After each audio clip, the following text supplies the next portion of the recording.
Apps 95 pension बढ़ना तय। 10 साल की मेहनत के बाद कितनी बढ़ेगी न्यूनतम पेंशन? जाने पूरी डिटेल। कर्मचारी पेंशन योजना एप्स 95 के अंतर्गत न्यूनतम पेंशन में बढ़ोतरी की मांग लंबे समय से चली आ रही है। पेंशनर्स पिछले 10 वर्षों से इसके लिए लगातार प्रयास कर रहे हैं। अब 2025 में उनके प्रयासों के सफल होने की संभावना बढ़ गई है। विभिन्न रिपोर्ट्स और विशेषज्ञों के अनुसार सरकार एप्स 95 के तहत न्यूनतम पेंशन को बढ़ाने पर विचार कर रही है, जिससे लाखों पेंशनभोगियों को राहत मिलेगी।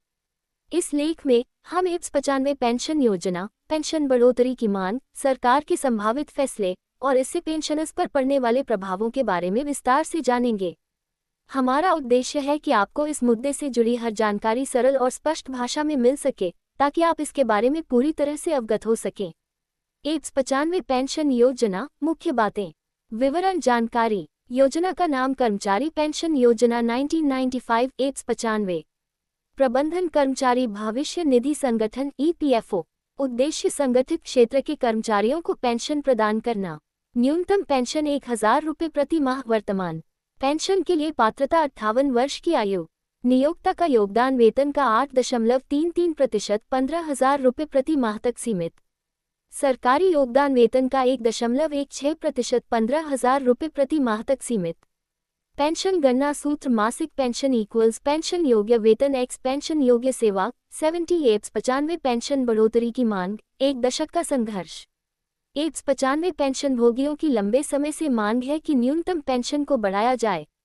वर्तमान में कई पेंशनभोगियों को केवल 1,000 रुपये की पेंशन मिलती है, जो महंगाई के इस दौर में बहुत कम है।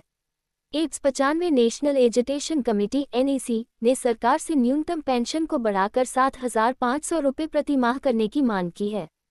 इस मुद्दे पर 10 जनवरी 2025 को वित्त मंत्री निर्मला सीतारमण के साथ पेंशनभोगियों के प्रतिनिधियों की बैठक भी हुई, जिसमें उन्होंने इस मांग को सरकार के सामने रखा। वित्त मंत्री ने उनकी मांगों पर विचार करने का आश्वासन दिया है। बजट 2025, उम्मीदें और प्रस्ताव। बजट 2025 में EPF और एप्स 95 के तहत वेतन सीमा, वेज लिमिट को 15,000 रुपये से बढ़ाकर 21,000 रुपये करने का प्रस्ताव रखा गया है।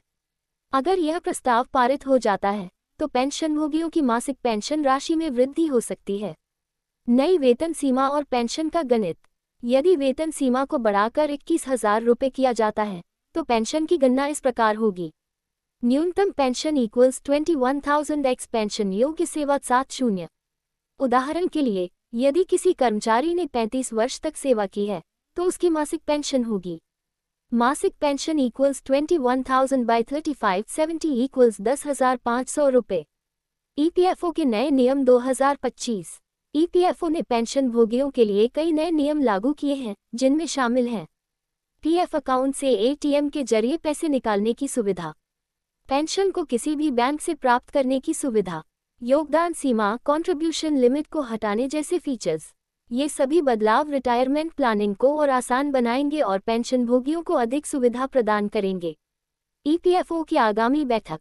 EPFO के central board of trustees CBT की बैठक 28 फरवरी 2025 को हुई, जिसमें वित्तीय वर्ष 2024-25 के लिए भविष्य निधि जमा पर ब्याज दर तय की गई। हालांकि इस बैठक में ब्याज दर पर चर्चा हुई, लेकिन पेंशन बढ़ोतरी का मुद्दा भी अहम रहा। एप्स 95 पेंशन बढ़ने की संभावना। विभिन्न रिपोर्ट्स और विशेषज्ञों के अनुसार सरकार एप्स 95 के तहत न्यूनतम पेंशन को बढ़ाने पर गंभीरता से विचार कर रही है। पेंशनभोगियों के लगातार प्रयासों और सरकार पर बढ़ते दबाव के कारण 2025 में पेंशन बढ़ोतरी की संभावना काफी अधिक है। हालांकि ये ध्यान रखना महत्वपूर्ण है कि यह अभी भी एक प्रस्ताव है और सरकार का अंतिम निर्णय आना बाकी है। निष्कर्ष। एप्स 95 पेंशन बढ़ोतरी का मुद्दा पिछले 10 वर्षों से लंबित है, लेकिन अब 2025 में इसके समाधान की उम्मीद बढ़ गई है। सरकार के संभावित फैसले से लाखों पेंशनभोगियों को आर्थिक राहत मिलेगी और उनका जीवन स्तर बेहतर होगा। डिस्क्लेमर: ये लेख केवल जानकारी प्रदान करने के उद्देश्य से लिखा गया है। कृपया नवीनतम अपडेट और जानकारी के लिए आधिकारिक स्रोतों पर निर्भर रहें।